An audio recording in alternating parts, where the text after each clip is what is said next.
Hello friends, welcome to AMC facts. ఈ వీడియోలో మనం మహాభారతంలో 18 పర్వాల్లో భాగమైన ద్రోణ పర్వాన్ని వివరించుకోబోతున్నాం. మహాభారతంలోని అన్ని పర్వాలు చూడాలనుకుంటే ప్లేలిస్ట్ లో మహాభారతం పర్వాస్ అనే లింక్ ని కామెంట్ సెక్షన్ లో ఇస్తాం. ప్రతి పర్వాన్ని లైన్ గా చూసుకుంటూ వస్తే మీరు మహాభారత పూర్తి కథను అర్థం చేసుకోగలరు. మన ఛానల్లో 18 పర్వాలు ఖచ్చితంగా స్పష్టంగా అందిస్తాం. సబ్స్క్రైబ్ చేసి రెడీగా ఉండండి. ద్రోణాచార్యుడు సైన్యాధిపతి అయ్యాడు. ద్రోణాచార్యునికి సహాయంగా మిగతా వీరులు కూడా నిలిచారు. ఇక ద్రోణాచార్యుడు సైన్యాధిపతి చేసిన సందర్భంలో ద్రోణాచార్యుడు నీకు ఏ వరం కావాలని దుర్యోధనుని అడుగుతాడు. దానికి దుర్యోధనుడు ఆ యుధిష్ఠిరుని బంధించి తీసుకురా అని కోరుతాడు. దానికి ద్రోణాచార్యునికి ఇష్టం లేకపోయినా సరే వరం ఇస్తాడు. అలా యుద్ధం మొదలైన ప్రతిసారి ద్రోణాచార్యుడు ఎప్పుడెప్పుడు యుధిష్ఠిరుని బంధించాలా అని అనుకుంటాడు. కాకపోతే ఇక్కడే ఒక చిక్కు కూడా ఉంది. అదేంటంటే ధర్మరాజును బంధించాలంటే అర్జునుడు ధర్మరాజు పక్కన ఉండకూడదు. అందుకారణంగా దుర్యోధనుడు అర్జునుడిని సంచప్తకులతో యుద్ధం చేసే పథకం వేశాడు. అనుకున్నట్టే కురుక్షేత్రం మొదలైన తర్వాత సంచప్తకులు అర్జునుడిని దూరంగా తీసుకువెళ్తారు. అక్కడ అర్జునుడు సంచప్తకులతో యుద్ధం చేయడమే కాకుండా దానికి ముందే అక్కడ నారాయణ సైన్యం చేరి అర్జునుడితో యుద్ధం చేస్తుంది. ఇంతకుముందే అర్జునుడు నారాయణ సైన్యానికి బదులుగా కృష్ణుని ఎంచుకున్నాడు అన్న కోపంతో నారాయణ సైన్యం విజృంభించుకుంటుంది. ఇలా ఈలోపు భగదత్తుడు ఘోర యుద్ధం చేస్తాడు. అటు మరో పక్కన ద్రోణాచార్యుడు ధర్మరాజు కోసం వెతకసాగాడు. ధర్మరాజుకి రక్షకుడిగా సత్యజితుడు, సాత్యకి, నకుల సహదేవులు, భీముళ్ళు కూడా ఉన్నారు. కానీ వారంతా అదుపు తప్పి వేరే వేరే చోటున యుద్ధం చేస్తూ ఉన్నారు. అవకాశం దొరికిన కొద్దీ ద్రోణాచార్యుడు ధర్మరాజుని బంధింపజేయాలనుకున్నాడు. కానీ సత్యజితుడు ధర్మరాజును రక్షిస్తూ వస్తాడు. ఈలోపు భగదత్తుడు సుప్రతికము అనే ఏనుగుతో పాండవ సైన్యాన్ని తొక్కివేస్తాడు. ఆ ఏనుగును చూసిన పాండవ సైన్యం ఏమాత్రం భయపడలేదు. ఎందుకంటే వేలాది వేల ఏనుగులను సంహరించిన భీముడు ఉండగా మాకేంటి భయం అని అనుకున్నారు. తర్వాత భీముడు గదతో రథం దిగి కోపంతో అతి వేగంగా ఆ ఏనుగుపై దాడి చేయడానికి వస్తాడు. కానీ అనుకోకుండా ఆ ఏనుగు భీముడికి కొట్టిన దెబ్బతో భీముడు 50 అడుగుల దూరంలో వెళ్లి పడతాడు. ఇక ఆ దెబ్బకి భీముడు బ్రతికి ఉన్నాడా లేదా అన్న అనుమానం కూడా కలిగింది. తర్వాత భీముడు పైకి లేచి తిరిగి యుద్ధానికి చేరుతాడు. మరో పక్కన ద్రోణాచార్యుడు పూర్తి పాండవ సైన్యాన్ని భయపెట్టిస్తాడు. అది చూసిన దుర్యోధనుడు, చూసావా మిత్రమా కర్ణ, ఇవాళ ద్రోణాచార్యుడు ఎంత గొప్పగా యుద్ధం చేస్తున్నారో అని పొగడసాగాడు. దానికి కర్ణుడు, దుర్యోధన, ఇవాళ యుద్ధం కురు ద్రోణాచార్యులు బాగానే చేస్తున్నారు. ఒకవేళ రణరంగంలో గాను ద్రోణాచార్యునికి ఎదురుగా గాను అర్జునుడు ఉంటే పాండవ సైన్యాన్ని అంతు చేయటం ఎవరి తరము కాదు. యముడైనా సరే ఆపలేడు. కాకపోతే అర్జునుడు లేకపోయిన కారణంగా వ్యూహమంతా చెల్లాచెదరవ్వింది. అర్జునుడు వ్యూహంతో వస్తే వారిని ఓడించలేము. కాబట్టి మనమంతా ఇప్పుడు ద్రోణాచార్యునికి సహాయంగా వెళ్తే మంచిది అని చెప్తాడు. అటు మరో పక్కన ద్రోణాచార్యునికి ధర్మరాజు దొరుకుతాడు. ధర్మరాజు ద్రోణాచార్యుని యుద్ధం చూసి యుద్ధం వదిలి పారిపోతాడు. ఆ తర్వాత కర్ణుడు చెప్పినట్టుగానే ధర్మరాజు తన యొక్క పూర్తి సైన్యాన్ని ఒకవైపు చేరి భీమ, నకుల సహదేవుల సహాయంతో ద్రోణాచార్యునిపై యుద్ధం మొదలెడతాడు. అది అర్థం చేసుకున్న ద్రోణాచార్యుడు తన పూర్తి సైన్యం ద్రోణాచార్యునికి సహాయంగా దించాడు. ఈలోపు అర్జునుడు నారాయణ సైన్యం యొక్క అంతు ముగించి సంచప్తకులతో యుద్ధం చేస్తున్నాడు. అలా సంచప్తకులతో యుద్ధం పూర్తి చేసుకున్న తర్వాత భగదత్తుని అంతు ముగించాలి అని అనుకొని యుద్ధ రంగానికి తిరిగి వస్తాడు.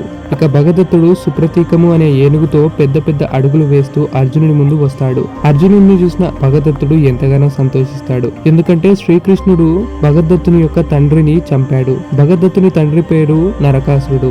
అతన్ని చంపిన కారణంగా భగదత్తుడు శ్రీకృష్ణుడిని సంహరించాలనుకుంటాడు. కానీ ఇప్పుడు శ్రీకృష్ణుని యొక్క ప్రాణ సమానవంతుడైన అర్జునుడు ఉన్నాడు కదా, తననే సంహరిస్తాం అన్న సంతోషంతో యుద్ధం చేస్తాడు. ఇక్కడ కూడా భగదత్తుడు చేసే బాణ యుద్ధానికి అర్జునుడు సమాధానమిస్తాడు. ఇక ఆ తర్వాత భగదత్తుడు కోపించి వైష్ణవాస్త్రాన్ని వదులుతాడు. ఆ వైష్ణవాస్త్రాన్ని చూసిన శ్రీకృష్ణుడు వెంటనే ఆ అస్త్రం తన వైపు మరలేలా, అలాగే తన శరీరంలోనే నిర్వీర్యం అయ్యేలా చేసుకున్నాడు. అది చూసిన అర్జునుడు కాస్త కోపించాడు. మాధవ, నేనేమైనా చేతకాని వాడినా? నీవెందుకు ఇప్పుడు యుద్ధం చేస్తున్నావు? నీవు చేయనని మాటిచ్చావు కదా అని అర్జునుడు కాస్త దుఃఖిస్తాడు. దానికి శ్రీకృష్ణుడు, అర్జున, నీకు తక్కువ చేయాలని నేనెందుకు అనుకుంటాను? కాకపోతే ఈ భగదత్తుడు నరకాసురుని పుత్రుడు. పూర్వం భూదేవి నారాయణి వద్దకు తన కోరికతో సంగమించమని అడగ్గా దానికి శ్రీ మహావిష్ణువు ఒప్పుకున్నాడు. అలా వారికి జన్మించిన వాడే నరకాసురుడు. అందువల్ల వైష్ణవస్త్రాన్ని కూడా పొందాడు. ఇప్పుడు ఆ వైష్ణవస్త్రాన్ని అంతం చేయాలంటే నీ వల్ల అవ్వలేని అంతే,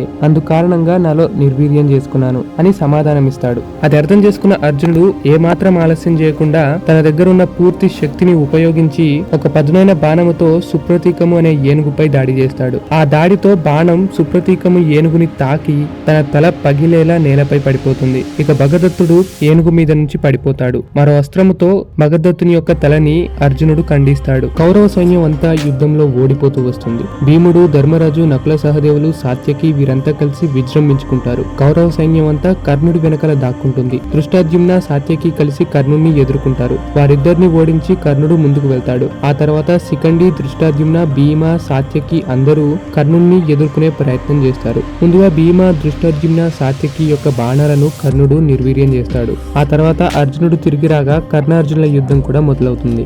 మరో పక్కన దృష్టద్యుమ్న, శిఖండి మళ్ళీ కర్ణుడి ముందు చేరి వారి బాణాలతో కర్ణుడిని గాయపరుస్తారు. వెంటనే ద్రోణాచార్యుడు ఇంకా పూర్తి కౌరవ సైన్యం కర్ణుడి వెనకాల చేరుతుంది. ఇక అలా ఆ రోజు యుద్ధం అనేది ముగుస్తుంది. ఇక కౌరవులు పూర్తిగా నశించారు. ఇక దుర్యోధనుడు ద్రోణాచార్యుని అవమానిస్తాడు. ఇక చేసేదేమీ లేక ద్రోణాచార్యుడు కొత్త పథకాన్ని చెబుతాడు. అదేంటంటే పద్మవ్యూహం.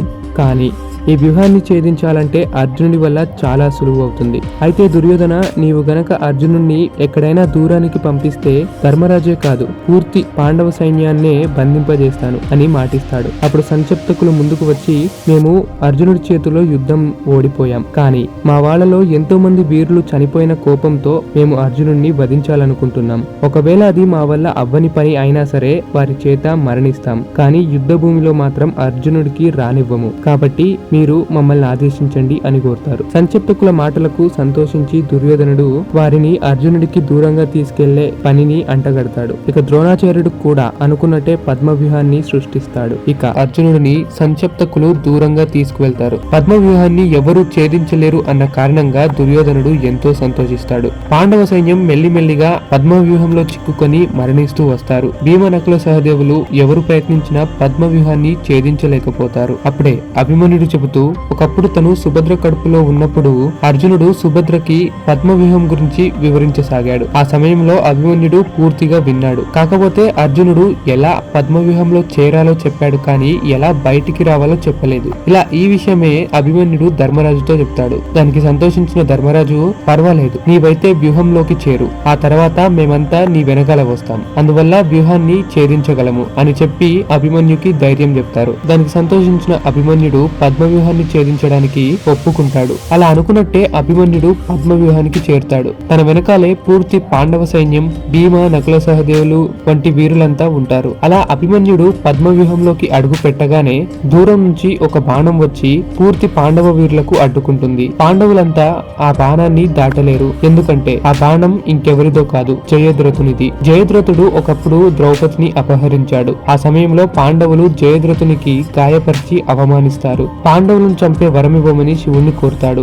దానికి శివుడు ఒప్పుకోకుండా అర్జునుడిని తప్పించి నలుగురు పాండవులను జయించే శక్తిని నీకిస్తాను, కానీ అది కూడా ఒక్కరోజు మాత్రమే అని వరమిస్తాడు. అలా ఆ వరాన్ని సైంధవుడు ఈ రోజు ఉపయోగిస్తాడు. అందుకారణంగా ధర్మరాజు, భీమ, నకుల సహదేవులు ఎవరు అభిమన్యుని వెనకాల వెళ్లరు. వారందరినీ సైంధవుడు ఆపుతాడు. అందుకారణంగా అభిమన్యుడు ఒంటరిగా పద్మవ్యూహంలోకి వెళ్లాల్సి వస్తుంది. అది అర్థం చేసుకున్న అభిమన్యుడు తన మరణం తొందరలోనే ఉందా అనేది కూడా గమనించాడు. అయినా సరే ఏ మాత్రం భయపడకుండా రథం ముందుకెళ్తూ అభిమన్యుడు అడ్డొచ్చిన వీరుల తలలన్నీ లేపేస్తూ వెళ్తున్నాడు. అభిమన్యు వేగానికి చాలా తొందరగానే పద్మవ్యూహం ఛేదిస్తూ వస్తుంది. అది అర్థం చేసుకున్న ద్రోణాచార్యుడు ఒక్కసారిగా వీరులందరినీ అభిమన్యుపై దాడి చేయడానికి పంపిస్తాడు. అభిమన్యుడు దుర్యోధనుడితో యుద్ధం చేస్తున్నాడు. అది గమనించి కర్ణ, శల్య, కృపాచార్య, అశ్వత్థామ, ద్రోణాచార్య అంటూ అందరూ ఒక్కసారిగా అభిమన్యుని చుట్టుముడతారు. కౌరవ వీరులందరూ కలిసి అభిమన్యుపై ఒక్కసారిగా ఘోరాది ఘోర బాణాలు వదలసాగారు. కానీ వారందరి వేలాది బాణాలకు తను కేవలం ఒక్క క్షణాల్లో సమాధానమిస్తూ వాటన్నిటిని నిర్వీర్యం చేస్తాడు. ఇక అభిమన్యుడు దారిలో వచ్చిన వారందరినీ ఓడిస్తూ తన రథం కర్ణుడి ముందాపాడు. కర్ణుడు వెంటనే అభిమన్యుపై దాడి చేయాలి అని అనుకునేలోపు అభిమన్యుడు బాణం ఎక్కుబెట్టి అతివేగంగా కర్ణుడిపై దాడి చేస్తాడు. ఆ దాడికి కర్ణుడి కవచం పగిలిపోతుంది. వెంటనే అభిమన్యుడు బాణాలు వదులుతూ కర్ణుడి పూర్తి శరీరానికి గాయపరుస్తాడు. అలాగే కర్ణుడు మూర్చబోతాడు. అది చూసిన శల్యుడు వెంటనే కర్ణునికి తోడుగా వచ్చి అభిమన్యుతో యుద్ధం చేస్తాడు. కానీ అభిమన్యుడు శల్యునికి కూడా అతి తొందరగానే ఓడించి తనకి కూడా మూర్చబోయేలా కొడతాడు. ఇక శల్యునికి తోడుగా వచ్చిన తన సోదరుడు కూడా అభిమన్యుని చేతిలో మరణిస్తాడు. ఇక అభిమన్యుడి పరాక్రమం చూసిన కౌరవ సేన అంతా ఒక్కసారిగా పారిపోవడం మొదలెడతారు. ఒక పక్కన ద్రోణాచార్య, కర్ణ, శల్య వారికి ధైర్యం చెప్తూ వస్తున్నారు. ఇలా అభిమన్యునికి ద్రోణ, అశ్వత్థామ, కృప, కర్ణ, శల్య, భూరిశ్రవ, కృతవర్మ, సౌబల, బృహద్బల ఇలా వీరంతా ఒక్కసారిగా చుట్టుముడతారు. కానీ వీరందరినీ అభిమన్యుడు చాలా తక్కువ సమయంలోనే ఓడిస్తాడు. వారందరి రథాల్ని కూల్చేస్తాడు, గుర్రాల్ని హతమారుస్తాడు. అభిమన్యుడి పరాక్రమం చూసిన ద్రోణాచార్యుడు తనని మెచ్చుకోసాగాడు. అది గమనించిన దుర్యోధనుడు కాస్త క్రోధంతో, చూసావా కర్ణ, తను మన పక్షాన ఉండి కూడా ఆ అర్జునుడి పుత్రుడినే పొగుడుతున్నాడు. ఎంతైనా అర్జునుడు తన శిష్యుడు కదా, తనకి ఆ మాత్రం గౌరవం ఉంటుంది. ఇప్పుడు మీరు వెంటనే వెళ్లి ఆ అభిమన్యుని హతమార్చి తన గౌరవాన్ని అణిచివేయండి అని అంటాడు. దానికి దుశ్శాసనుడు, అన్నయ్య, ఈ మాత్రానికి ఇంతమంది వీరులు అవసరమా? ఆ అభిమన్యుడికి నేనే ఎక్కువ. నేను ఇప్పుడే తనని హతమార్చి అర్జునుడిని శ్రీకృష్ణుడికి అవమానంతో మరణించేలా చేస్తాను. ఇప్పుడే అభిమన్యుడిని హతమారుస్తాను అంటూ దుశ్శాసనుడు తన రథాన్ని అభిమన్యు వైపు తీసుకెళ్లాడు. అభిమన్యుడు క్షణాలలో దుశ్శాసనుడిపై దాడి చేసి తన శరీరం అంతా రక్తంతో నిండేలా కొడతాడు. అలాగే ఆనాడు ద్రౌపదికి సభలో చేసిన అవమానాన్ని అభిమన్యుడు గుర్తు చేసుకొని అక్కడే దుశ్శాసనుడిని వధించాలనుకుంటాడు. కానీ దుశ్శాసనుడు మోర్చపోవటం గమనించిన రథసారథి వెంటనే ఆ రథాన్ని దూరంగా తీసుకెళ్తాడు. ఇక దుశ్శాసనుడి శరీరం చూసిన దుర్యోధనుడు ఎంతగానో క్రోధిస్తాడు. ఇక దుర్యోధనుడి ఆదేశం మేరకు కర్ణుడే స్వయాన్న అభిమన్యుడితో యుద్ధం చేయడానికి దిగుతాడు. అలా వస్తూనే కర్ణుడు 70 పదునైన బాణాలతో అభిమన్యుడిపై ఘోర దాడి చేస్తాడు. కానీ అభిమన్యుడు వాటన్నిటికీ చాలా తక్కువ సమయంలోనే సమాధానం ఇస్తూ నిర్వీర్యం చేస్తాడు. అంతేకాకుండా క్షణాలలో కర్ణుడి గుండెలో బాణాలు దింపుతూ కర్ణుడిని మరోసారి పరాజితుడిని చేస్తాడు. కర్ణుడి యొక్క ఓటమి చూసి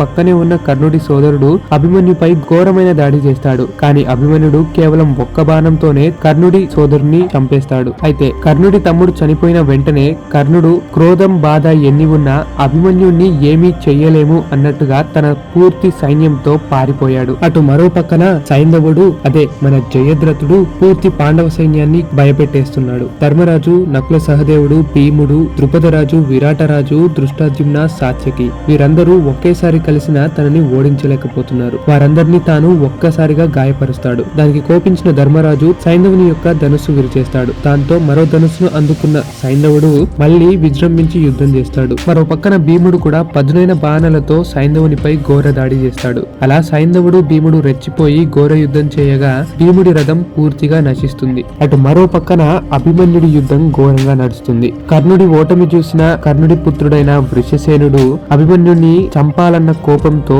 తన రథాన్ని తన ముందు ఆపుతాడు. ఈ వృషసేనుడి గురించి మనం ముందు వీడియోలో కూడా చాలా చక్కగా వర్ణించుకున్నాం.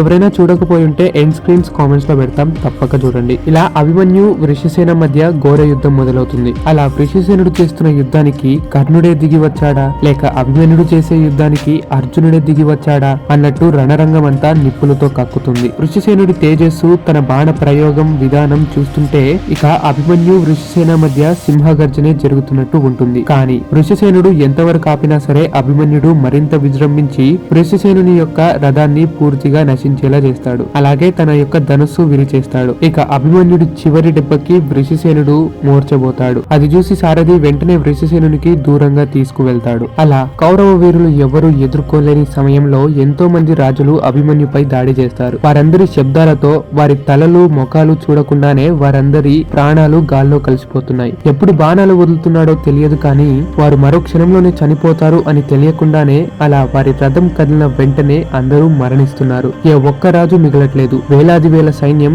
అంతమవుతోంది. అభిమన్యుడి దెబ్బకి ఈ రోజే ద్రోణాచార్య, కర్ణ, కృపాచార్య వంటి వీరులైనా మరణించవచ్చు, లేదా దుర్యోధనుడే మరణించి పూర్తి యుద్ధాన్నే అభిమన్యుడు ఇవాళ గెలవవచ్చు అన్నట్టుగా తన యుద్ధం సాగుతూనే ఉంది. అటు మరో పక్కన శల్యుని కుమారుడు కూడా అభిమన్యు చేత మరణిస్తాడు. అలాగే తనపై వచ్చే వేలాది బాణాలకు గంధర్వ మాయని ఉపయోగిస్తాడు. ఈ గంధర్వ మాయ వలన వారందరూ మాయలో, భ్రమలో వారితో వేలాది మంది వీరులు యుద్ధం చేస్తున్నారా, వేలాది రథలు వస్తున్నాయా అన్నట్టు కనిపిస్తుంది. అందు కారణంగా వచ్చిన వారందరూ అభిమన్యు చేత చాలా సులువుగా మరణించటం, ఓడిపోవటం జరుగుతుంది. అటు మరో పక్కన దుర్యోధనుడి పుత్రుడైన లక్ష్మణుడు అభిమన్యుపై యుద్ధానికి వస్తాడు. తన పుత్రుడైన లక్ష్మణునికి సహాయంగా దుర్యోధనుడు నిలుస్తాడు. లక్ష్మణుడు చాలాసేపు అభిమన్యుడితో పోరాడి చాలా గొప్పగా యుద్ధం చేస్తాడు. కానీ సమయం చూసి చూసుకుని అభిమన్యుడు లక్ష్మణుని యొక్క శిరస్సును ఖండిస్తాడు. అలా లక్ష్మణుడు మరణిస్తాడు. లక్ష్మణుడి మరణం చూసి క్రోధించిన దుర్యోధనుడు అభిమన్యుని చంపమని ఆదేశిస్తాడు. కర్ణ, కృపాచార్య ఇంకా కృతవర్మ అందరూ కలిసి అభిమన్యుపై దాడి చేయడానికి వస్తారు. వారందరినీ కూడా అభిమన్యుడు జయిస్తాడు. కృపాచార్యుని రథం నశించింది. మరో పక్కన కర్ణునికి ఒక్క బాణంతో గాయపరుస్తాడు. ద్రోణాచార్యునికి 50 బాణాలతో గాయపరుస్తాడు. ఇలా తన పక్కన వచ్చిన ప్రతి మహావీరుడు గాయాలతో నిండి పారిపోతున్నాడు. అలాగే అభిమన్యు బృహద్బలుని యుద్ధ మధ్యలో బృహద్బలుడు అభిమన్యు చేత మరణిస్తాడు. అలా బృహద్బలుని యొక్క సైన్యాన్ని గాని వారి చుట్టాన్ని గాని మొత్తం అంతముగిస్తాడు. అలా మరోసారి అభిమన్యుడు కర్ణుడిపై యుద్ధానికి వెళ్ళాడు. ఈసారి కర్ణుడు కూడా విజృంభిస్తూ ఆ దెబ్బకి అభిమన్యుని యొక్క శరీరం కాస్త గాయపడుతుంది. మరో పక్కన అభిమన్యుడు కూడా ఏమాత్రం తగ్గకుండా తన పూర్తి శక్తితో యుద్ధం చేస్తున్నాడు. అందుకారణంగా కర్ణుడి శరీరం కూడా మెల్లమెల్లగా గాయంతో నిండిపోతుంది. అభిమన్యు, కర్ణ ఇద్దరు వివిధ అస్త్ర శస్త్రాలతో రణరంగమంతా నిప్పులతో నింపేశారు. వారిద్దరు చేస్తున్న ఘోర యుద్ధం అలా సాగుతూనే ఉంది. ఇంకా ఎవరు పరాజితులు అవ్వలేదు. మరో పక్కన వారిద్దరి శరీరాలు కూడా రక్తంతో నిండిపోయాయి. అది చూసిన కర్ణుడి సేనాధిపతులు 6 అభిమన్యుపై దాడి చేశారు.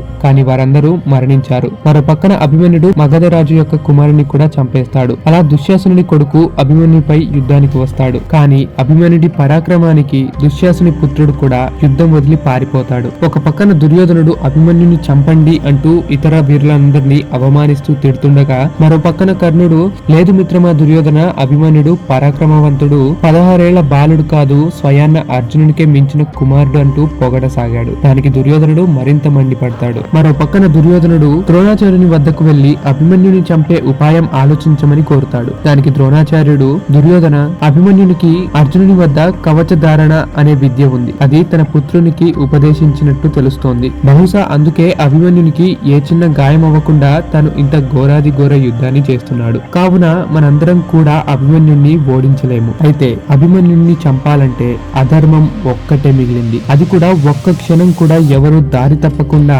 చెప్పినట్టుగా ఈ పనిని పూర్తి చేయాలి. అదేంటంటే అభిమన్యుని యొక్క గుర్రాలు, రథం, చేతిలోని ధనస్సు ఈ 3 ఒక్కసారియే ఒక్క క్షణంలోనే అంతమవ్వాలి. వీరులందరూ కలిసి వేరే వేరే దిక్కున కలిసి ఒక్క క్షణంలోనే ఈ పని గనక చేయగలిగితేనే అభిమన్యుడి మృత్యువు జరుగుతుంది. లేదని ఒక్కరు వెనకవ్విన ఈ యుద్ధంలో మనందరం పరాజితులం అవుతాం అని చెప్తాడు. దానికి దుర్యోధనుడు సరే అంటూ వివిధ వీరులందరికీ ద్రోణాచార్యుని యొక్క మాటను చెబుతూ అభిమన్యుని చంపే ఉపాయాన్ని కర్ణుడు, శల్యుడు, ద్రోణాచార్య, అశ్వత్థామ, కృపాచార్య ఇలా వీరులందరూ అభిమన్యునికి చుట్టుముడతారు. అందరూ ఒక్కసారిగానే అభిమన్యుపై బాణాల దాడి చేస్తారు. ముందుగా కర్ణుడు అభిమన్యు చేతిలో ఉన్న ధనస్సును విరిచేస్తాడు. ద్రోణాచార్యుడు రథంపై దాడి చేస్తాడు. కృపాచార్యుడు సారథిని చంపేస్తాడు. ఇక అలా అభిమన్యుడు ఒంటరివాడైపోయాడు. రథం ఎక్కడా కదలట్లేదు. సారథి లేడు. రథం కూడా నశిస్తూ వస్తుంది. వీరులందరూ సైన్యమంతా రథంపై దూకి మరీ తనని చంపాలనుకుంటున్నారు. ముందుగా శకుని, శల్యుడు అంతా కలిసి ఒక్కసారిగా తనపై దాడి చేస్తాడు. ఇలా ఎందుకంటే అభిమన్యుడి చేతిలో ధనస్సు లేదు. ఇంకో మరో క్షణంలోనే వీడి తలని ఖండిస్తాం, వీటిని చంపేస్తాం అన్న క్రోధంతో అత్యాశతో వస్తారు. కానీ అభిమన్యుడు వారి ఆశలన్నింటినీ నిరాశ చేస్తూ అభిమన్యుడు కత్తి డాలను తీసుకొని రథం నుంచి దూకేసి మళ్లీ ఘోరాతి ఘోర యుద్ధాన్ని మొదలు పెడతాడు. యుద్ధం ఇప్పుడే మొదలవ్వింది అన్నట్టుగా ఏమాత్రం శరీరం నశించకుండానే పూర్తి శక్తితో మళ్లీ యుద్ధం చేస్తున్నాడు. అలా అభిమన్యుడి దెబ్బకి మళ్లీ కౌరవులంతా పారిపోయారు. కానీ ద్రోణాచార్యుడు ఒక బల్యాన్ని విసిరి అభిమన్యు చేతిలో ఉన్న కత్తిని విరగ్గొట్టేస్తాడు. ఇంకో పక్క నుండి కర్ణుడు అభిమన్యు చేత ఉన్న డాలును కూడా విరగ్గొట్టేస్తాడు. ఇక పూర్తి ఆయుధాలను నశించిన అభిమన్యుడు తన రథం వైపు వెళ్లి ఒక్కసారిగా తన రథాన్ని అతి బలంతో పట్టేసి తన రథ చక్రాన్ని వేరు చేసి ఆ రథ చక్రాన్నే గాల్లో తిప్పుతూ అతి వేగంగా సైన్యాన్నంతా ముక్కలు ముక్కలుగా వారి శరీరాన్ని ఖండిస్తున్నాడు. రథ చక్రంతోనే ఘోరాది ఘోర యుద్ధాన్ని మళ్లీ మొదటి నుండి ప్రారంభిస్తాడు. అభిమన్యుడు ఆ రథ చక్రాన్ని తిప్పుతూ ఉంటే శ్రీకృష్ణుడే వచ్చి తన సుదర్శన చక్రాన్ని తిప్పుతున్నాడా అన్నట్టు కౌరవ సైన్యం అంతా ఆశ్చర్యపోయింది. అలా అభిమన్యుడు ఆ చక్రముతోనే సింహగర్జన చేస్తాడు. ఆ గర్జనకు దూరంలో ఉన్న అర్జునునికి వినిపిస్తుంది, పైనున్న దేవతలకు వినిపిస్తుంది. అలా వారందరూ చూస్తూనే ఆశ్చర్యపోతారు. అభిమన్యుని గర్జన విన్న అర్జునుడు ఎవరో వీరాది వీరుడు సింహగర్జన చేస్తున్నాడు, చాలా గొప్పగా యుద్ధం చేస్తున్నాడు అంటూ శ్రీకృష్ణునితోనే పలుకుతాడు. అభిమన్యుని చేతిలో ఉన్న చక్రాన్ని కూడా శకుని ఇంకా ఇతర వీరులు కలిసి విరగ్గొట్టేస్తారు. అయినా సరే అభిమన్యుడు పక్కనే ఒక గద దొరకగా వేటలో మరింత ఊపు వచ్చినట్టుగా ఒక్కసారిగా మరింత సింహగర్జన చేశాడు. ఆ గదతో అభిమన్యుడు అశ్వత్థామపై దూకి ఘోరదాడి చేస్తాడు. ఆ దెబ్బకి అశ్వత్థాముడు రథం వెనకల దాక్కున్నాడు. ఆ తర్వాత అభిమన్యుడు శకుని వద్దకు వెళ్లి వెళ్లాడు. అప్పుడే అడ్డుపడ్డ గాంధర యోధులందరూ మరణిస్తారు. ఇంతకు ముందే ఓడిపోయిన దుశ్శాసనుని పుత్రుడు అభిమన్యుపై ఒక గదతో దాడి చేస్తాడు. అలా అభిమన్యుడు దుశ్శాసన పుత్రుని మధ్య ఘోర గద దాడి మొదలవుతుంది. వారిద్దరు చేసిన యుద్ధంలో అభిమన్యునికి చాలా గాయమవుతూ తన శరీరం అంతా రక్తంతో నిండిపోతుంది. మరో పక్కన దుశ్శాసనుని పుత్రుడు అభిమన్యుడి చేత ఘోర దెబ్బలు తిని మరణిస్తాడు. అలా అభిమన్యుడు కూడా నిస్సహాయుడు అయ్యి చేతిలో ఆయుధం లేకుండానే ఏమీ చేయలేనట్టుగా శక్తిని క్షీణిస్తూ వస్తాడు. అవకాశం చూసుకొని కౌరవ వీరులందరూ అభిమన్యునికి చుట్టుముట్టి కత్తులతో కత్తులతో పొడిచి మరి అభిమన్యునికి ఘోరంగా గాయం చేసి ధర్మ అధర్మాలు లెక్క చేయకుండా అభిమన్యుని అతి కిరాతకంగా చంపేస్తారు. అలా ఆ మహావీరుని మరణం ఇలా సంభవించింది.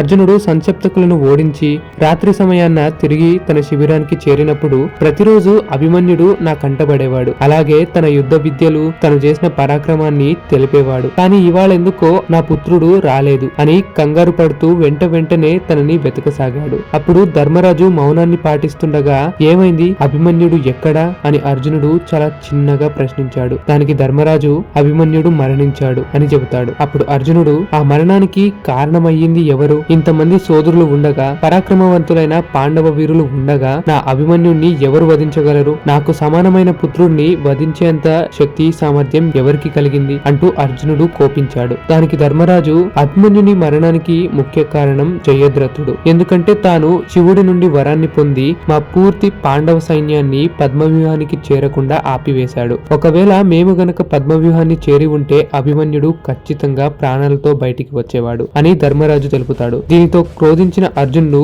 ఒక్కసారిగా ఘోర ప్రమాణం చేస్తాడు. అదేమిటంటే రేపు సూర్యుడు అస్తమించే లోపు నేను ఆ జయద్రథుని తలని ఖండిస్తాను, లేకపోతే అగ్ని స్నానం చేస్తాను అని ప్రమాణం చేస్తాడు. కానీ ఇక్కడ కూడా అర్జునుడు ధర్మం తప్పలేదు. అదేంటంటే ఒకవేళ జయద్రథుడు భయభ్రాంతానికి గురి అయి ముందే ఓటమిని అంగీకరించి క్షమించమని కోరితే అప్పుడు మాత్రమే నేను తన ప్రాణాలను వదిలేస్తాను అని మాటిస్తాడు. అనగా ఇక్కడ కూడా అర్జునుడు తన ధర్మాన్ని ఏమాత్రం తప్పలేదు అని గుర్తించాలి. అలా అర్జునుడు చేసిన ఆ ప్రమాణానికి శ్రీకృష్ణుడు సైతం కాస్త ఆలోచనలో పడతాడు. అలా మరుసటి రోజు అవ్వింది. యుద్ధం మొదలవ్వింది. అర్జునుడి ప్రమాణాన్ని ముందే తెలుసుకున్న దుర్యోధనుడు జయద్రథునికి అడ్డంగా ఎంతో మంది వీరులను దాచాడు. మరో పక్కన ద్రోణాచార్యుడు మరలా పద్మవ్యూహాన్ని సృష్టించాడు. ఇక యుద్ధం మొదలైన వెంటనే అర్జునుడు ముందుగా ద్రోణాచార్యులను ఎదుర్కొన్నాడు. ద్రోణాచార్యుడు అతి ఘోరంగా అర్జునుడితో యుద్ధం చేస్తున్నాడు. కానీ అది సహించలేని అర్జునుడు తన కర్తవ్యాన్ని కూడా నెరవేర్చుకోవాలి అని గుర్తు చేసుకుని తనతో కాసేపు యుద్ధం చేసినా సరే అతి తొందరలో ద్రోణాచార్యుని ధనస్సు ఖండించి తనని ఓడించి ముందడుగులు వేస్తాడు. ఆ తర్వాత మరెందరో కౌరవ వీరులు కౌరవ రాజులంతా అర్జునుడికి ఎదురు పడ్డప్పటికీ వారందరినీ ఓడించి జయించి అర్జునుడు ముందుకు వెళ్తాడు. ఈలోపు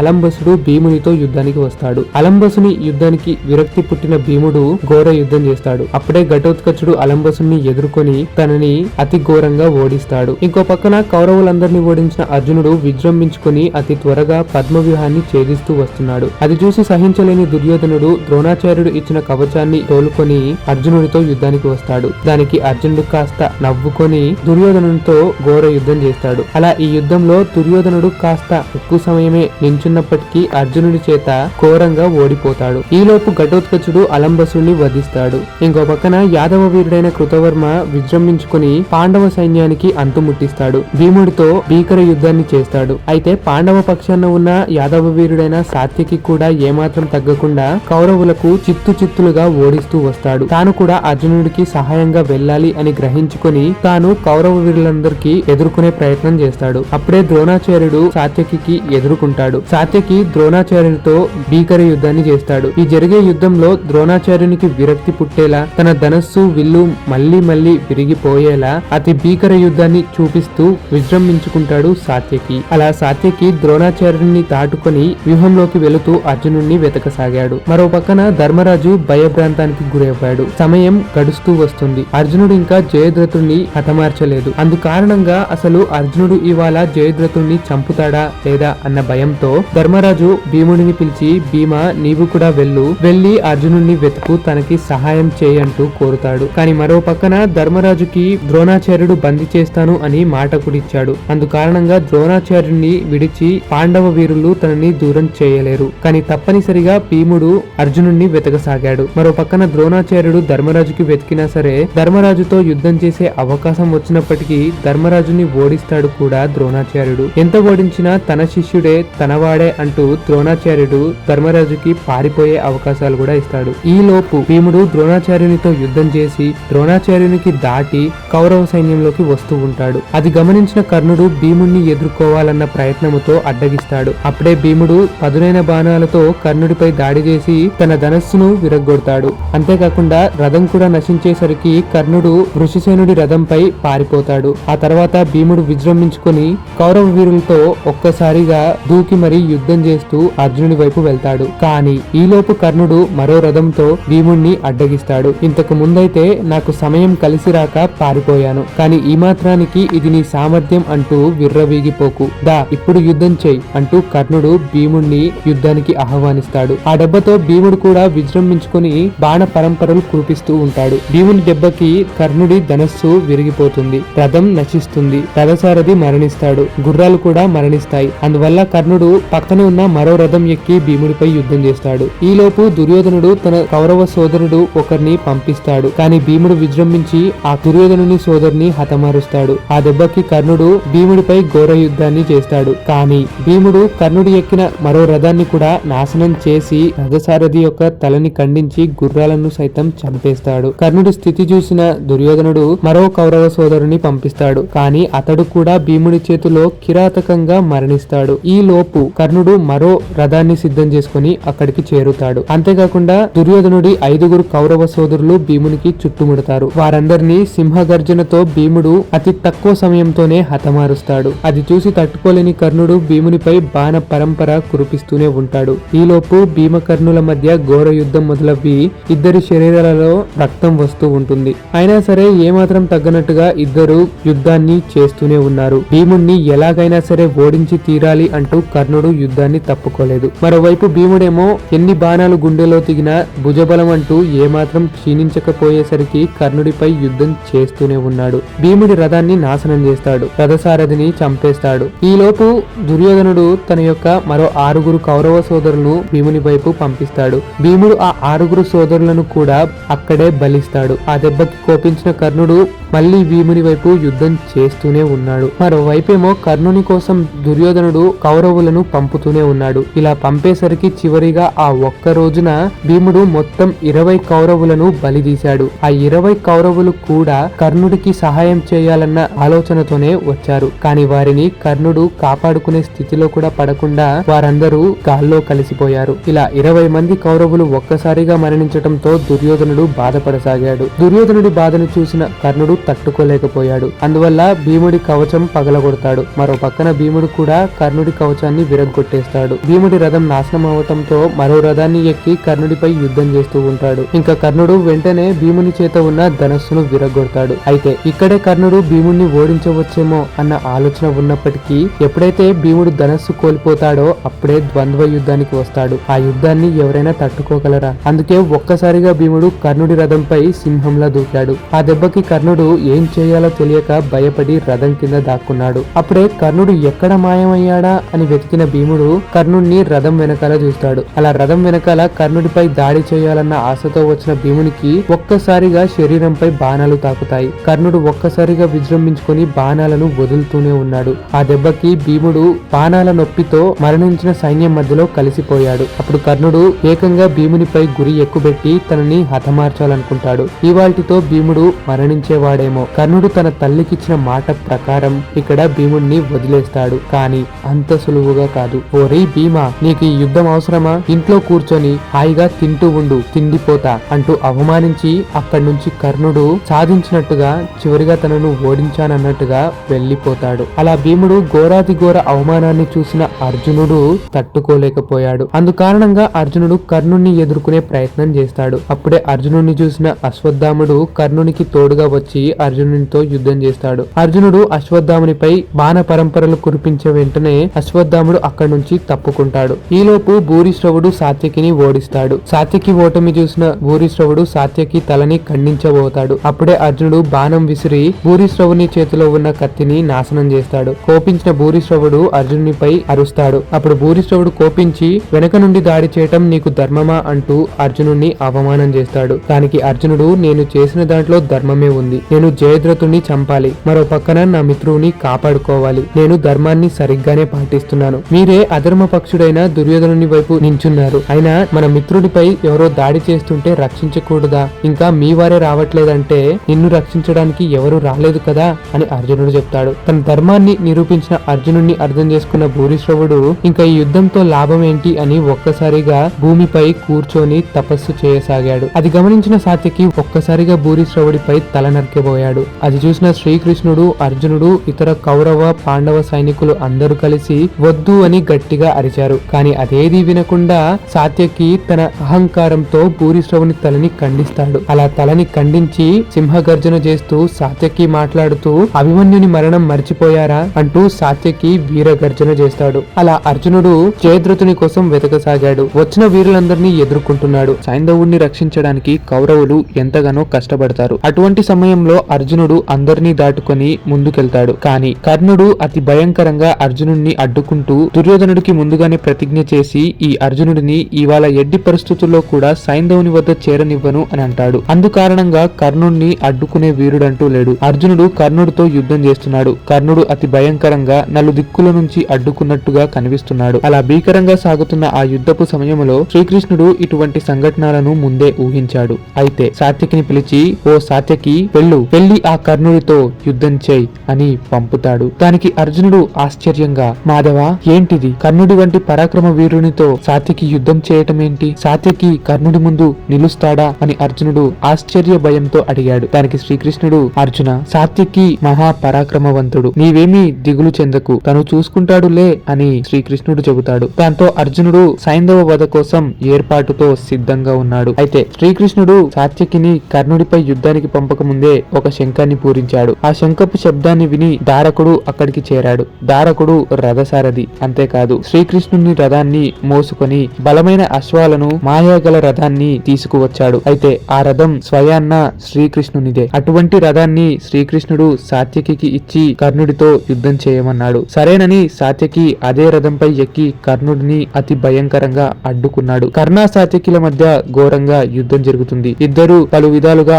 అస్త్ర శస్త్రాల దాడితో ఒకరిపై ఒకరు విరుచుకుపడ్డారు. అటువంటి సమయంలో సాత్యకి విజృంభించుకొని కర్ణుడి రథాన్ని కుప్పకూల్చాడు. కర్ణుడు వెంటనే అటునున్నట్టే వెనకడుగు వేశాడు. అది చూసి అర్జునుడు, ఓరి కర్ణ, భీముడిని ఓడించానన్న అహంకారముతో మా సోదర భీముడిని అవమానించావు కదా, ఓటమి అనేది సహజమే. ఇప్పుడు భీమునిలాగే నీవు కూడా ఇప్పుడు పారిపోతున్నావు కదా అని అర్జునుడు కర్ణుడితో అన్నాడు. మరో పక్కన అర్జునుడు ఎంతమంది వీరులను ఎదుర్కొన్నా సరే ద్రోణాచార్యుడు, కర్ణుడు, అశ్వత్థామ, కృపాచార్య వంటి వీరులు మళ్ళీ కలిసొస్తూనే ఉన్నారు. వారందరితో అర్జునుడు యుద్ధం చేసేలోపు చీకటి కూడా గడిచిపోవచ్చు. మరి అలాంటిది జయద్రథుణ్ణి ఎప్పుడు వధించటం అని గ్రహించిన శ్రీకృష్ణుడు తన సుదర్శన చక్రాన్ని ఒక్కసారిగా సూర్యుని వైపు వదిలాడు. ఇక అంతే, చీకటి పడిపోయింది. అది గమనించిన జయద్రథుడు అర్జునుడిక మరణించినట్టే, ఇక నన్ను ఎవరు ఏం చేస్తారులే అన్నట్టు బయటికొచ్చాడు. ఇక అంతే, అర్జునుడు ఏ మాత్రం ఆలస్యం చేయకుండా బాణాన్ని వదిలి జయద్రథుని యొక్క తలని ఖండిస్తాడు. ఒక్కసారిగా శ్రీకృష్ణుడు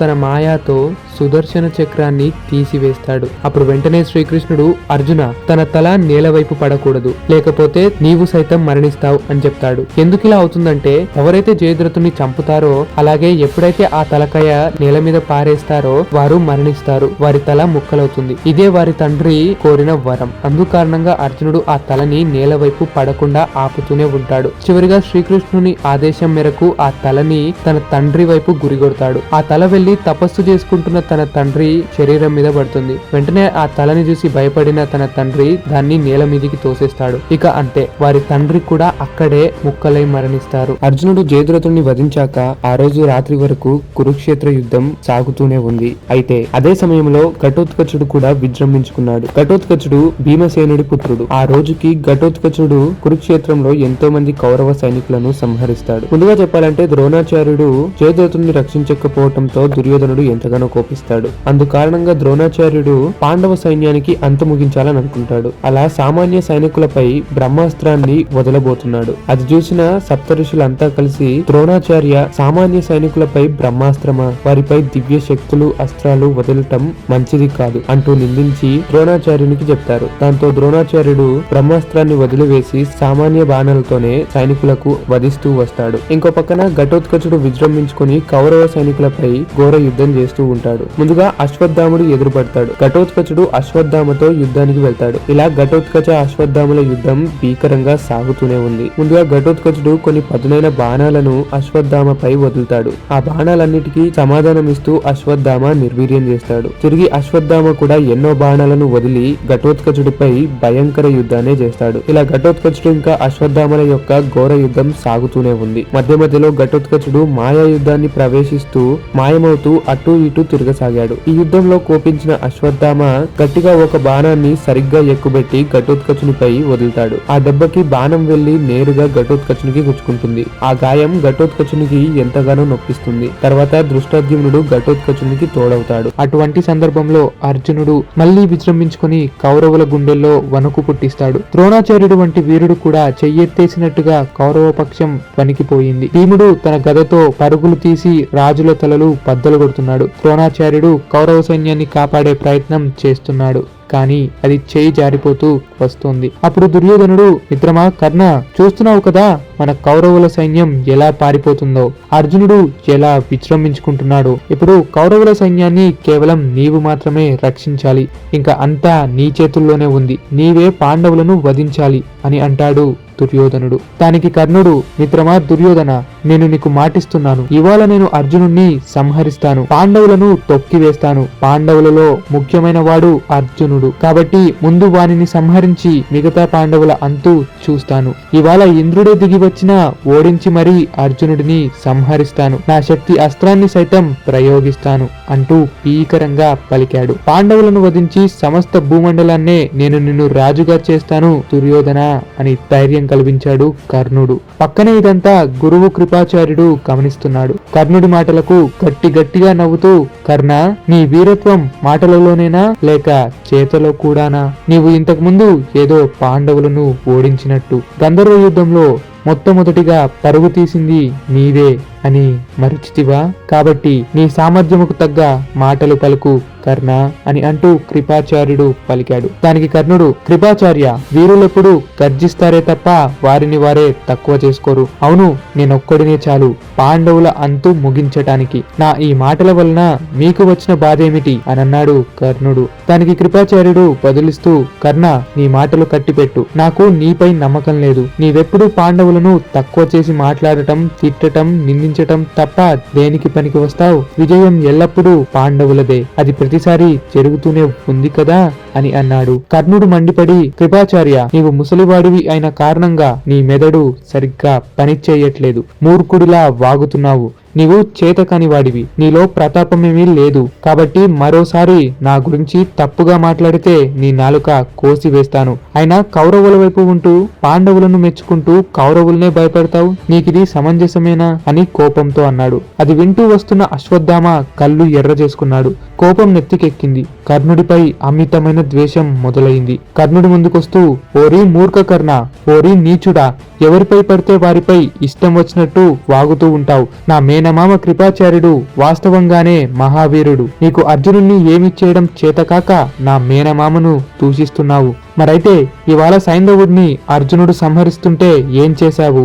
ఆ సమయంలో నీ వీరత్వం ఎక్కడ దాచావు? అలాగే అర్జునుడిని సంహరించటం ఎవరి వల్ల కాదు. మహాశివుడిని మెప్పించిన వాడు, సాక్షాత్తు శ్రీకృష్ణుడి సారథ్యంలోనే నడచినవాడు. అటువంటి అర్జునుడిని ఎవరో వధించటము కాదు కదా, కనీసం పరాజితుణ్ణి కూడా చెయ్యలేరు. నా మేనమామపై దూషించి మూర్ఖంగా ప్రవర్తిస్తావా? అక్కడే ఉండు కర్ణ అని ఒక పదునైన కత్తి తీసి ఇప్పుడే నీ తలని నా ఈ కత్తితో నరికేస్తాను అంటూ దబదబా కత్తిని చేతబట్టి అశ్వత్థామ కర్ణుడిపై దూసుకొస్తున్నాడు. వెంటనే కృపాచార్యుడు, దుర్యోధనుడు అశ్వత్థామను పట్టుకొని ఆపారు. నన్ను వదిలే దుర్యోధన, ఇవాళ ఈ కర్ణుణ్ణి నేను వధించాల్సిందే. వానికి నేను బుద్ధి చెప్పవలసిందే అని విర్రవీగాడు అశ్వత్థామ. దానికి కర్ణుడు, రానివ్వు మిత్రమా దుర్యోధన, ఈ అశ్వత్థామ తన సామర్థ్యంపై గర్వంతో విర్రవీగి తానే గొప్ప ధనుర్ధారి అనుకుంటున్నాడు. వాడిని వదులు, నా బాణం యొక్క రుచిని చూపి తీరుతాను అని పలికాడు. మూర్ఖుడా కర్ణ, నీ మాటలు ఇక్కడి వరకే. మేము కాబట్టి భరించాము తప్పితే ఆ అర్జునుడు నిన్ను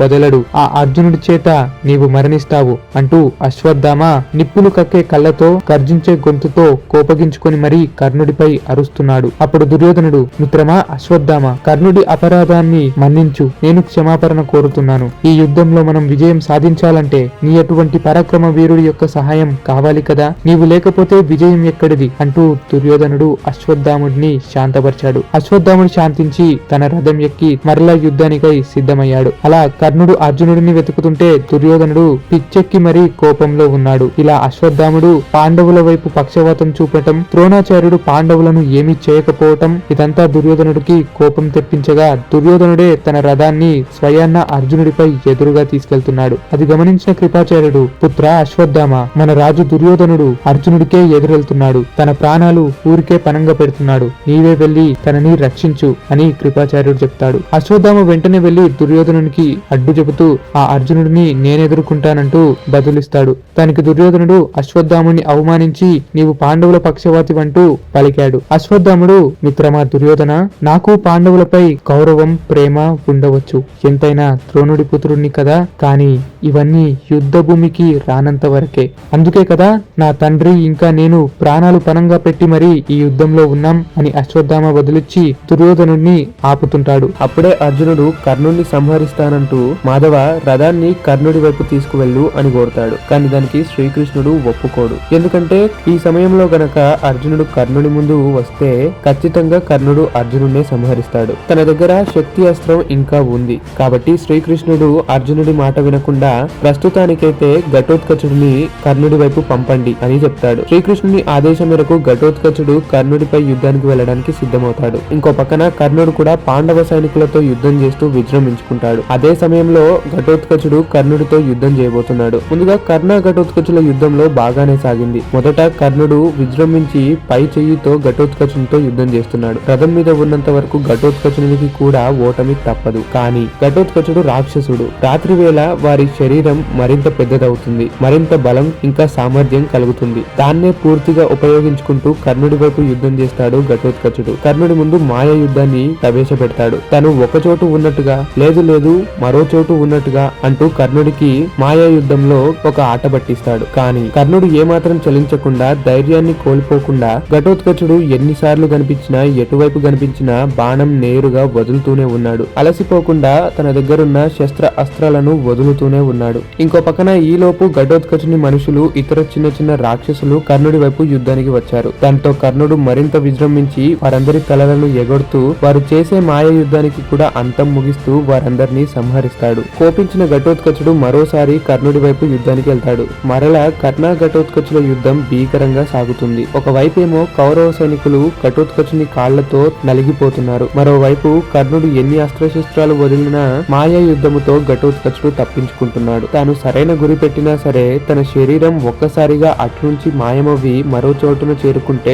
ఘటోత్కచుడిని ఎలా సంహరించటం అన్న ఆవేదనలో ఉండిపోయారు కౌరవ వీరులంతా. వివిధ అస్త్రశస్త్రాలను ప్రయోగిస్తూ కర్ణుడు ఎంతగానో ప్రయత్నిస్తాడు. కానీ ఘటోత్కచుడు మాత్రం తన శరీరాన్ని పూర్తి పెద్దగా ఉపయోగించి కౌరవ వీరులందరూ పారిపోయేలా, భయపడేలా యుద్ధం చేస్తాడు. దానితో కర్ణుడు కూడా తప్పనిసరిగా పారిపోవాల్సిందే మిగిలింది. ఇక్కడ కర్ణుడికి రెండు మార్గాలు కనిపిస్తున్నాయి. ఒకటి ప్రాణం కాపాడుకోవాలనుకుంటే తాను అక్కడి నుంచి పారిపోవాలి, లేదా తన దగ్గరున్న శక్తి అస్త్రాన్ని వదిలి ఘటోత్కచుడిని సంహరించాలి. అప్పుడే దుర్యోధనుడు, కర్ణ, ఇంద్రుడు ఇచ్చిన వాసవి శక్తి అస్త్రాన్ని ఉపయోగించు అని ఆదేశిస్తాడు. దానికి కర్ణుడు మొదట నిరాకరించి అస్త్రశస్త్రాలను ప్రయత్నించినప్పటికీ కూడా వేరే దారి లేక దాన్నే ప్రయత్నించాలి అని అర్థం చేసుకుంటాడు. ఇంకో పక్కన కర్ణుడు ఘటోత్కచుని వెనకాల ఉన్న తన కుటుంబ రాక్షసులందరినీ వధిస్తూ వస్తాడు. దాంతో ఘటోత్కచుడు కర్ణుడిని అతి భయంకరంగా అడ్డుకుంటాడు. ఇక తప్పనిసరిగా కర్ణుడు ఇంద్రదేవుడిచ్చిన వాసవి శక్తి అస్త్రాన్ని జపించి ఘటోత్కచుని నామం పలికి తన వైపు వదులుతాడు. ఇక అంతే, ఒక్కసారిగా ఆ శక్తి అస్త్రం ఘటోత్కచుని మీదకు వెళ్తూ తన తోలును రక్తాన్ని తాకి దిగి తనని హతమారుస్తుంది. అలా ఘటోత్కచుడు అతి భయంకరంగా తన శరీరాన్ని వదిలి వెళ్లిపోతాడు. తన శరీరం కౌరవ వీరులపై పడుతుంది. ఆ దెబ్బకి వేలాది వేల కౌరవ వీరులు మరణిస్తారు. అప్పుడే పాండవ వీరులంతా ఎంతో బాధతో ఏడుస్తూ ఉంటారు. ఒక్కొక్క కృష్ణుడు తప్ప. ఎందుకంటే కృష్ణుడికి తెలుసు అసలు ఇక్కడ ఏం జరిగింది అని. శ్రీకృష్ణుడు కోరినట్టుగానే కర్ణుడి దగ్గర ఉన్న అస్త్రం ఇక లేదు. ఇక శక్తి అస్త్రం లేదు కాబట్టి అర్జునుడి ప్రాణాలు సగం కాపాడినట్టే అని భావించి ఎంతగానో సంతోషించి నవ్వుతాడు. కానీ ఒక పక్కన పాండవ వీరులంతా ఏడుస్తూ బాధతోనే ఉంటారు. ముఖ్యంగా ధర్మరాజు అందరికన్నా ఎక్కువగా బాధపడతాడు. ఎందుకంటే ఘటోత్కచుడు ఎక్కువగా ధర్మరాజుతో తిరుగుతూ తనతో సమయం గడిపేవాడు. ఎంతో అల్లారుముద్దుగా పెంపబడిన వాడే కాబట్టి ఘటోత్కచునిపై ధర్మరాజుకి అమితమైన ప్రేమ ఉండేది. ఇలా ఘటోత్కచుడి మరణం సంభవించింది. ఇక్కడే మరో ప్రశ్న ఉంటుంది. కర్ణుడు యుద్ధ భూమిలో అడుగుపెట్టి 4 రోజులు అవుతోంది. ఈ 4 రోజుల్లో కర్ణుడికి ఎక్కడా కూడా వాసవి శక్తి అస్త్రం వాడాలని అనిపించలేదా? కర్ణుడు ఎందుకని ఈ శక్తి అస్త్రాన్ని ముందే అర్జునుడిపై వాడలేదు అని ఒక ప్రశ్న అయితే ఉంటుంది కదా. ధృతరాష్ట్రుడు ఇదే ప్రశ్న సంజయునితో అన్నాడు. అప్పుడు సంజయుడు, మహారాజా, ప్రతిరోజు దుర్యోధనుడు, కౌరవులు అందరూ కర్ణుడితో చర్చిస్తున్నారు. కర్ణ, నువ్వు ఎలాగైనా సరే మరుసటి రోజు నువ్వు అర్జునుడిని శక్తి అస్త్రముతో వధించు అని ప్రతిరోజు చెబుతూనే ఉన్నారు. అలా యుద్ధభూమి మొదలైన తరువాతి రోజు కర్ణుడు మర్చిపోతున్నాడు. తన దగ్గర వాసవి శక్తి అస్త్రం ఉందని మరిచి యుద్ధం చేస్తున్నాడు. అందు కారణంగా కర్ణుడు యుద్ధంలో ఆ అస్త్రాన్ని వాడలేదు. కేవలం కర్ణుడు మాత్రమే కాదు, దుర్యోధనుడు, కౌరవులు అందరూ యుద్ధభూమిలో వాసవి శక్తి అస్త్రం గురించి మర్చిపోతున్నారు. అలా యుద్ధం మొదలైన వెంటనే కర్ణుడికి శక్తి అస్త్రం గురించి గుర్తు ఉండట్లేదు. లేకపోతే కర్ణుడు అర్జునుడిని సంహరించకపోవటమా అని సంజయుడు వివరిస్తాడు. అటు మరో పక్కన సాత్యకి కృష్ణునికి అడుగుతాడు. కృష్ణ, ఇన్ని రోజులు కర్ణుడు ఎందుకని అర్జునుడిని వధించలేదు? ఎందుకని ఆ వాసవి శక్తి అస్త్రాన్ని వాడకుండా ఉన్నాడు అని అడుగుతాడు. దానికి శ్రీకృష్ణుడు, కర్ణుడు ప్రతిరోజు రాత్రి అర్జునుడిని వధిస్తానని దుర్యోధనునికి చెబుతూనే ఉన్నాడు. ఆ అస్త్రాన్ని కూడా ఉపయోగిస్తానని చెబుతూనే ఉన్నాడు. కానీ మరుసటి రోజు మరిచిపోతున్నాడు. మరిచిపోవడానికి ముఖ్య కారణం నా లీలలు. ఈ కృష్ణుడు చేసిన లీల కారణంగా కర్ణుడు, దుర్యోధనుడు, కౌరవులు అంతా ఆ వాసవి శక్తి అస్త్రాన్ని మరిచి యుద్ధ భూమిలో మరణిస్తున్నారు. అలా ఇవాల్టి రోజు వాసవి శక్తి అస్త్రం ప్రస్తావన వచ్చి ఘటోత్కచుడు మరణించాడు. ఈ సమయం కోసమే నేను ఎదురు చూస్తున్నాను. అందువల్ల అప్పటి వరకు కర్ణుడు తన శక్తి అస్త్రాన్ని ఉపయోగించలేదు. అంతేకాదు, ఘటోత్కచుడు ఒక రాక్షసుడు. తాను చేసే కుట్రలకు అలాగే ధర్మానికి విరుద్ధంగా ఉన్న కారణంగా తాను ఎలాగో మరణించవలసిందే. ఆ కార్యము నేను కర్ణుడితో పూర్తి చేశాను అని శ్రీకృష్ణుడు అర్జునునితో, సాత్యకితో, పాండవులతో వివరిస్తాడు. కవచ కుండలాలు ఉన్నాయంటే కర్ణుని చంపటం నా వల్ల, నీ వల్ల అయినా సరే కాని పనే అని శ్రీకృష్ణుడు సైతం అర్జునుడితో చెప్పాడు. యుద్ధం 15వ రోజు. ద్రోణాచార్యుడు విజృంభించి విరాటరాజు, ద్రుపదరాజులను చంపేస్తాడు. పాండవ సైన్యం, ఇతర రాజులు అంతా తన చేతుల్లో నలిగిపోయారు. ఎట్టకేలకు ద్రోణుడి మరణం మీద సూచనలు సృష్టించటం మొదలెట్టాడు శ్రీకృష్ణుడు. ద్రోణుడి కవచాలు మహాశక్తి గలవి. దాని శక్తి క్షీణించి ద్రోణుడు నిశస్త్రుడు అయ్యేంత వరకు అతన్ని సంహరించలేం. అయితే ఒక్క ధర్మరాజు వల్లే అవుద్ది. అశ్వత్థాముడు చనిపోయాడు అన్న అబద్ధాన్ని ధర్మరాజే ద్రోణుడికి చెబితే నిశస్త్రుడై ద్రోణుడు ప్రాణం వదులుతాడు. కానీ అసత్యం పలకనని ధర్మరాజు ముందే చెబుతాడు. అయితే ఇక ద్రోణాచార్యుడు అశ్వత్థామ చనిపోయాడు అన్న మాట భీముడి నోటి నుండి వింటాడు. భీముడెలా అశ్వత్థామను చంపగలడులే అనే ఆలోచనతో విజృంభించి మరీ పోరాడుతున్నాడు. అటువంటి సమయంలో వశిష్ఠ లాంటి పుణ్యమూర్తులు ద్రోణాచార్యునికి కనిపిస్తున్నట్టుగా ఇంకా వినిపిస్తున్నట్టుగా, ఓ ద్రోణాచార్య, నీవు బ్రాహ్మణుడివి, ఇప్పటికే ఎంతో సైన్యాన్ని చంపావు, ఇంకా నీకిది చాలదా? ఈ అధర్మానికి ఎంతసేపని సహకారం చేస్తావు? పాండవులు ధర్మపరులు, పాపం అరణ్యవాసం, అజ్ఞాతవాసం పూర్తి చేసుకుని వచ్చారు. నీవు ఇలా వారిపై జాలి కనికరం లేకుండా యుద్ధం చేయటం నీకు సమంజసమేనా అని అంటారు. దానికి ద్రోణాచార్యుడి మనసు ముక్కలైపోయింది. అయినా సరే ఏమీ కనిపించినట్టుగా యుద్ధం చేసే ప్రయత్నం చేశాడు. ఆ తర్వాత ధర్మరాజు అశ్వత్థామ హతః అంటే అశ్వత్థామ చనిపోయాడు అని కుంజరహ అని పలికాడు. అశ్వత్థామ హతః అన్నప్పుడు రణభూమి నిశ్శబ్దంగా ఉంది. కుంజరహ అనగానే ద్రోణుడి చెవిలో ఆ మాట వినబడనట్టు గట్టిగా శంఖపు శబ్దాలు చేస్తారు. ధర్మరాజు నోట వినగానే తన అస్త్రశస్త్రాలు అన్నీ మర్చిపోయాడు. తనలో ఉన్న శక్తి అంతా క్షీణించింది. ధైర్యాన్నంతా కోల్పోయాడు. ఇంకా నాకు ఈ యుద్ధం ఎందుకు అనుకున్నాడు. అటువంటి సమయంలో దృష్టద్యుమ్నుడు విరుచుకుపడి ద్రోణాచార్యుడిపై అస్త్రశస్త్రాల వర్షం కురిపించాడు. ద్రోణాచార్యునికి తన అస్త్రశస్త్రాల నైపుణ్యం గుర్తుకు రావట్లేదు. కానీ సాధారణ బాణాలతోనే దృష్టద్యుమ్నుడిని అతి భయంకరంగా అడ్డుకొని తన రథాన్ని ముక్కలుగా ఖండించి తనని ఓడిస్తాడు. దృష్టద్యుమ్నుడు గద పట్టుకుని రాగా గదని బద్దలు కొడతాడు. కత్తిడాలను ఎగేసుకుని వస్తుంటే వాటిని కూడా ద్రోణుడు ముక్కలు చేస్తాడు. అప్పుడు భీముడు వచ్చి దృష్టద్యుమ్నుడిని రథం రథంపై తీసుకువెళ్తాడు. కానీ ద్రోణాచార్యుడు ధృష్టద్యుమ్నుని చంపాలని లేక వెంటబడి ఓడించాలని అనుకోలేదు. పోతే పోయాడులే. కానీ దుర్యోధన, నీవు నన్ను పక్షవాతివి అనుకున్నావు కదా, నా అంతటి ప్రయత్నం నేను చేశాను. ఇకంతా కథ సమాప్తం అని అనిపించేలా ద్రోణాచార్యుడు ఒక్కసారిగా కిందకి కూర్చున్నాడు. అయితే ద్రోణాచార్యుడు నేల మీద కూర్చుండగా తను వెంటనే తన శరీరాన్ని వదిలి జ్యోతి వెలుగుతో గొప్ప తేజస్సుతో ఆయన యొక్క ఆత్మ పరమస్థానానికి వెళ్ళింది. ఇంకక్కడ తన శరీరం మాత్రమే మిగిలి ఉంది. ఇలా ఈ దృశ్యాన్ని ధర్మరాజు, అర్జునుడు, శ్రీకృష్ణుడు, సంజయుడు ఇంకా కృపాచార్యుడు వీరు మాత్రమే చూడగలిగారు. ఇంకా నిశస్త్రుడైన ద్రోణాచార్యుడిని వధించడానికి ధృష్టద్యుమ్నుడు సరాసరి పరిగెడుతూ వచ్చాడు. తన తల నరకడానికి చుట్టు పట్టుకొని నరకబోయాడు. అటువంటి సమయంలో అర్జునుడు చూసి వద్దు వద్దు అని గట్టిగా అరిచాడు. కానీ ధృష్టద్యుమ్నుడు అదేది వినకుండా తల నరికాడు. అయితే ద్రోణాచార్యుడి మరణం తర్వాత కౌరవ వీరులంతా అటు ఇటు పరిగెడుతున్నారు. పాండవులు తరిమి కొడుతున్నారు. ఆ దెబ్బకి దూరంగా ఉన్న అశ్వత్థామ వెంటనే యుద్ధ సంఘటనలో చేరి ఏమైంది, ఎందుకు అంతా పారిపోతున్నారు, ఎవరైనా మరణించారా, అసలు ఏం జరుగుతోంది అంటూ అశ్వత్థామ అల్లకల్లోలమయ్యాడు. అప్పుడు వెంటనే దుర్యోధనుడు ఇప్పుడు అశ్వత్థామకు నేను ఏమని సమాధానం ఇవ్వాలి అంటూ లోపల కుమిలిపోయి ఏడుస్తున్నాడు. దానికి అశ్వత్థామ, మిత్రమా ఏమైంది అంటూ భయభ్రాంతాలతో ప్రశ్నిస్తున్నాడు. దానికి అశ్వత్థామ మామ కృపాచార్యుడు ముందుకొచ్చి,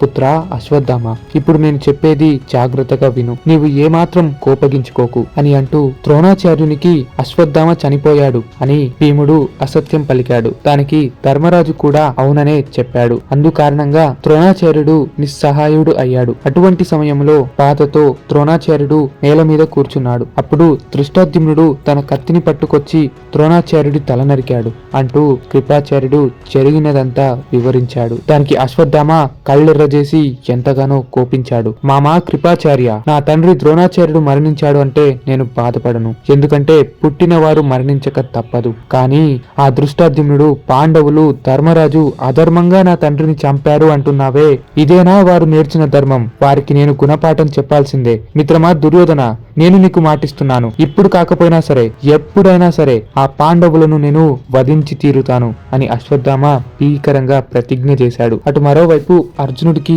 దుఃఖం ఆగలేదు. ఇంకో పక్కన ధర్మరాజు విజయ ఆనందంతో చెలరేగుతున్నాడు. దానికి అర్జునుడు ఎంతగానో కోపించాడు. ధృష్టద్యుమ్నుడితో, ఓ ధృష్టద్యుమ్న, ఎంత పని చేశావు నీవు, అధర్మంగా నా గురువుని వధిస్తావా అని అన్నాడు. దానికి ధృష్టద్యుమ్నుడు, ఏంటి అధర్మంగానా? ద్రోణాచార్యుడు మా పాంచాల రాజ్యంపై విరుచుకుపడ్డాడు, నా తండ్రిని వధించాడు, విరాటుడిని చంపాడు, అలాగే మా సైన్యాల్ని తరిమి కొడుతున్నాడు. కాబట్టి నా రాజ్యాన్ని నేను రక్షించుకోవద్దా అని తిరిగి జవాబు చెప్పాడు. దానికి అర్జునుడు కూడా తలదించి మాటలు లేనివాడిగా ఉండిపోయాడు. అర్జునుడి కంట్లో నుంచి దుఃఖం ఆగలేదు. ఎంతగానో లోపలై బాధపడుతున్నాడు, ఏడుస్తున్నాడు. అది చూసిన అర్జునుడి శిష్యుడైన సాత్యకి ఎంతగానో కోపించాడు. ఓరి ధృష్టద్యుమ్న, అధర్మంగా చంపిందే కాకుండా తిరిగి అర్జునుడినే నిందిస్తున్నావా అని సవాలు విసిరాడు. దానికి ధృష్టద్యుమ్నుడు, అవును మరి, అర్జునుడు భీష్ముడిని అధర్మంగా చంపలేదా అని అన్నాడు. దానికి సాత్యకి, భీష్ముడిని చంపేటప్పుడు భీష్ముడే